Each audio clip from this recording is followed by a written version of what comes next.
ఇక్కడ ఒక good news, ఇంకో బ్యాడ్ న్యూస్. ఒక గుడ్ న్యూస్ ఏంటంటే, నేను ఇదివరకు ఒక వీడియో చేశాను.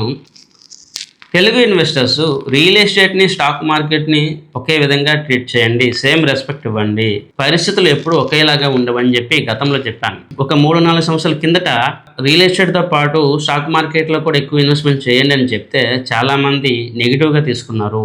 వీడు స్టాక్ మార్కెట్ బ్రోకరు, వీడు స్టాక్ మార్కెట్ గురించి పాజిటివ్గా మాట్లాడుతున్నాడు, రియల్ ఎస్టేట్లో ఎక్కువ రిటర్న్స్ వస్తాయి, మాకు తెలియదా అని చెప్పి చాలామంది అన్నారు. లాస్ట్ 2 yearsలో తెలంగాణ సంబంధించి రియల్ ఎస్టేట్లో స్లో డౌన్ కానీ లేకపోతే ఆ ఫాల్ చాలా వరకు చాలామందిని ఇబ్బంది పాలు చేస్తుంది. చాలామందికి ఒక పెద్ద షాక్. చాలామంది వాళ్ళ ప్రాపర్టీ అమ్ముకోవాలంటే 40%, 70% డిస్కౌంట్లో అమ్ముకోవాల్సిన పరిస్థితి కూడా వచ్చింది.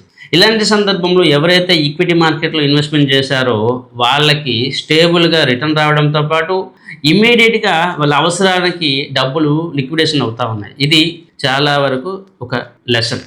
నేను మళ్ళీ చెప్తా ఉన్నాను, స్టాక్ మార్కెట్ని ఎప్పుడు కూడా రెస్పెక్ట్ ఇవ్వండి, రియల్ ఎస్టేట్తో పాటు స్టాక్ మార్కెట్లో కూడా అలోకేషన్ చేయండి. రెండవ ఇంపార్టెంట్ పాయింట్, ఇంత జరిగినా కూడా జనాలకి బుద్ధి రావట్లేదు. ఎందుకు ఈ మాట నేను అంటున్నానంటే, స్టిల్ స్టాక్ మార్కెట్ అంటే ఒక నెగిటివ్. ఇప్పుడు ఇన్వెస్ట్మెంట్ చేస్తే ఒక 2-3 సంవత్సరాల తర్వాత రిటర్న్ బాగుంటే మళ్ళీ పెద్ద మొత్తంలో ఇన్వెస్ట్మెంట్ చేస్తామని, లేకపోతే స్టాక్ మార్కెట్లో క్రాషెస్ వస్తాయని చెప్పి, స్టాక్ మార్కెట్లో క్రాషెస్ వస్తాయి, రియల్ ఎస్టేట్లో కూడా క్రాషెస్ వస్తాయి, ప్రతి దగ్గర కూడా క్రాషెస్ వస్తాయి. క్రాషెస్ అనేది టైం పీరియడ్లో ఉంటుంది. మనం స్ట్రాటజీ బిల్డ్ చేసుకుని లాంగ్ టర్మ్ ఇన్వెస్ట్మెంట్ చేయాలి, అది మనం చేయాల్సింది. దాన్ని అర్థం చేసుకోకుండా ఇప్పుడు కూడా మళ్ళీ ఇప్పుడు నుంచి చిన్న అమౌంట్ ఇన్వెస్ట్మెంట్ చేస్తామండి, 3 years తర్వాత పెద్ద రిటర్న్స్ వస్తే అప్పుడు పెద్ద మొత్తంలో ఇన్వెస్ట్మెంట్ చేస్తామండి అని చెప్పి అక్కడ కూడా మళ్ళీ నెగిటివ్గానే ఆలోచన చేస్తూ ఉన్నారు.